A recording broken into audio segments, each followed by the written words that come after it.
Hello folks, I am BobbV, and today is August 8th, 2026. Today marks 12 years since the first FNAF game dropped. And I hate what the story of this franchise has become. And now, I need to make this clear. This is a rant. This isn't scripted. There is no structure to this. I do not hate the gameplay of the modern games. I just hate what the story has become. Let's dive right in. So, yeah, let's dive in. As I said, I hate what this story has become. It started out fairly reasonably, you know, back when FNAF 1 dropped. It was literally just, oh, one man killed 5 kids, put their bodies in the suits. FNAF 2, we learned of the second location, we learned that there was more than one. We learned of the Withers, we learned of the DCI, which added another 5 victims to the roster, and then we get to FNAF 3, where it's merely the case of, merely the case of the fact that it's the end. The killer got his repercussions, souls get freed, story ends. FNAF 4 does expand on William Afton and his, you know, personal life with his kids Evan, Michael, and Elizabeth. Is it Evan or is it David? Anyway, Evan or David, whichever one you prefer to call the crying child. FNAF 4 expands on that. FNAF 5 expands on the fact that he was pretty intelligent and made hyper-advanced robots. This is a bit where the sci-fi elements of the series does come in, which I do have a problem with. We'll discuss that in a minute, but so far, relatively grounded.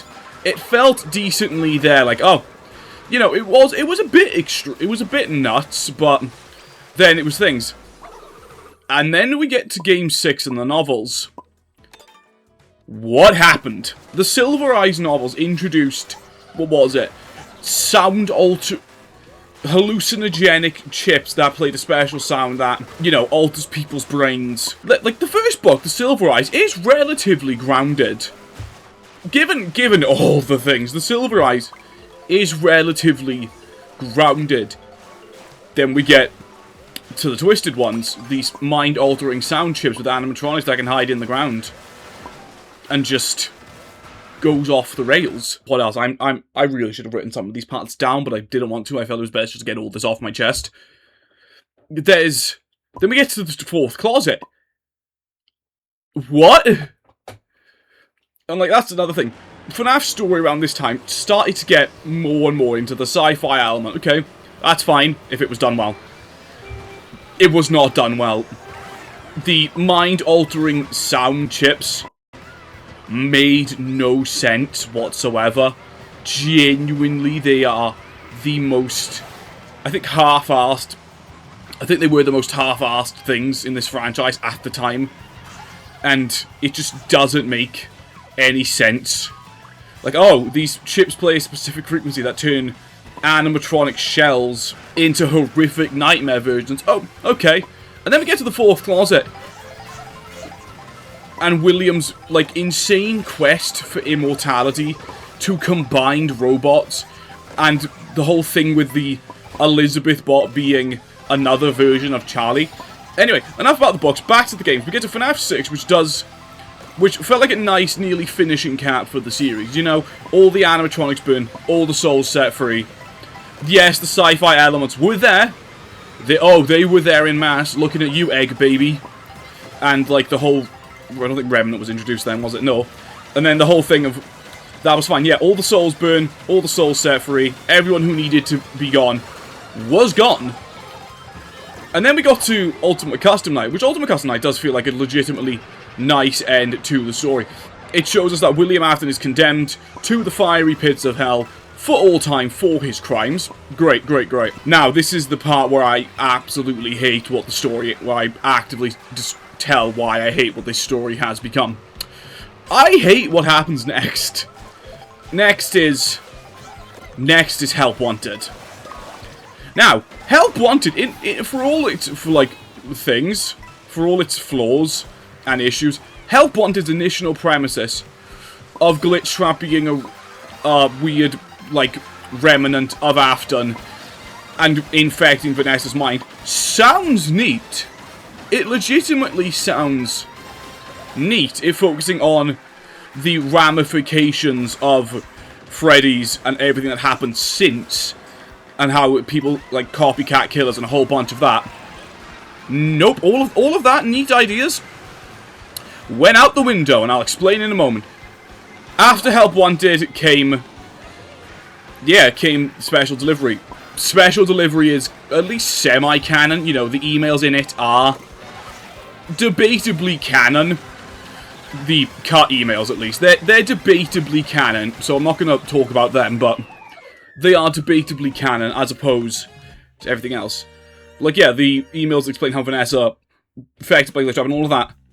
Then we get to the game that started all of this story, caused the whole butchering of everything. Don't get me wrong, the story was a bit all over the place before this. We had the Fazbear Fright books also running at this time as well, and they do get a bit, well, they go a lot off the rails.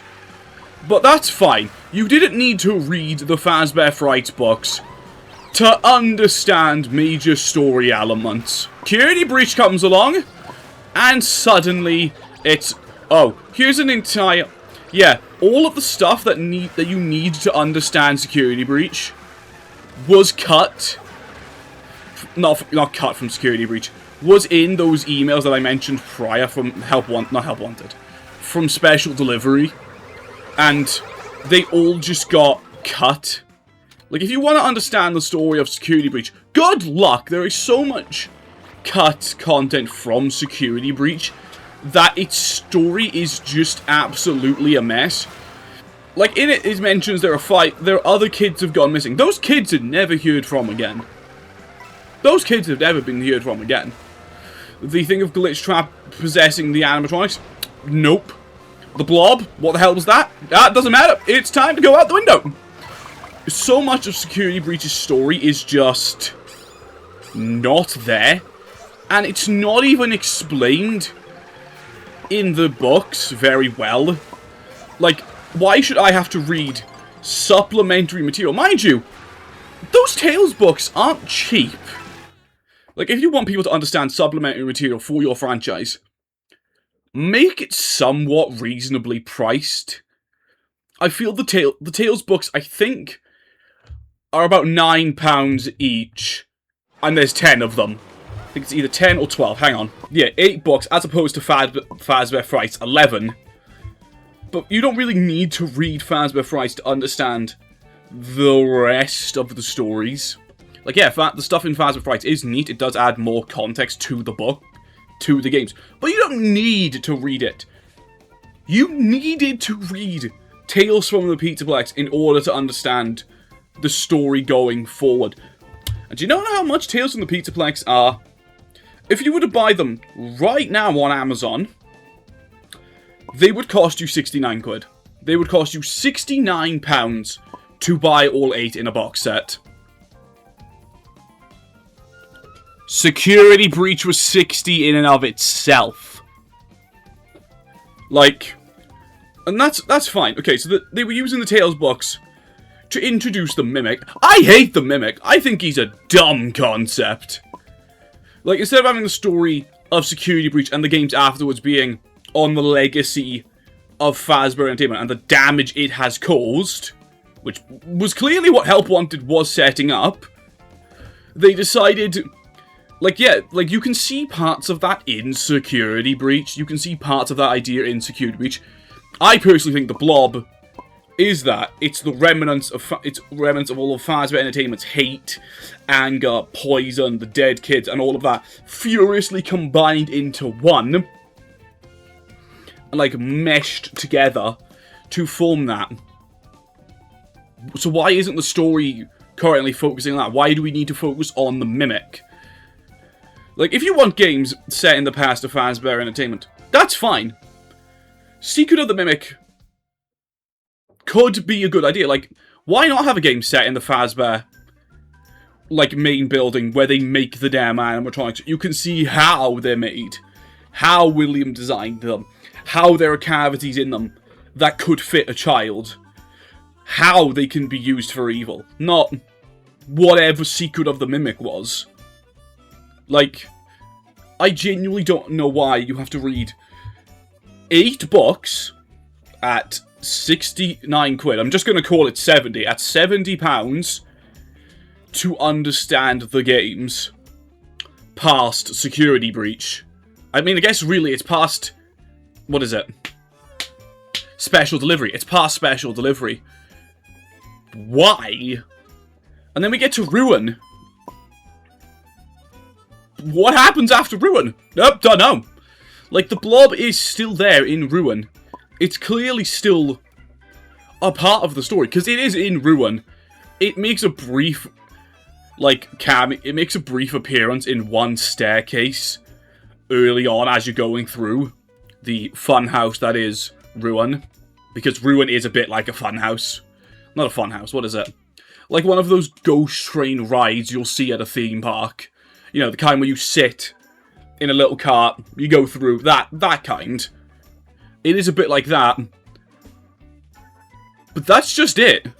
There aren't really much of a story discussing the legacy of Fazbear Entertainment and what has happened since.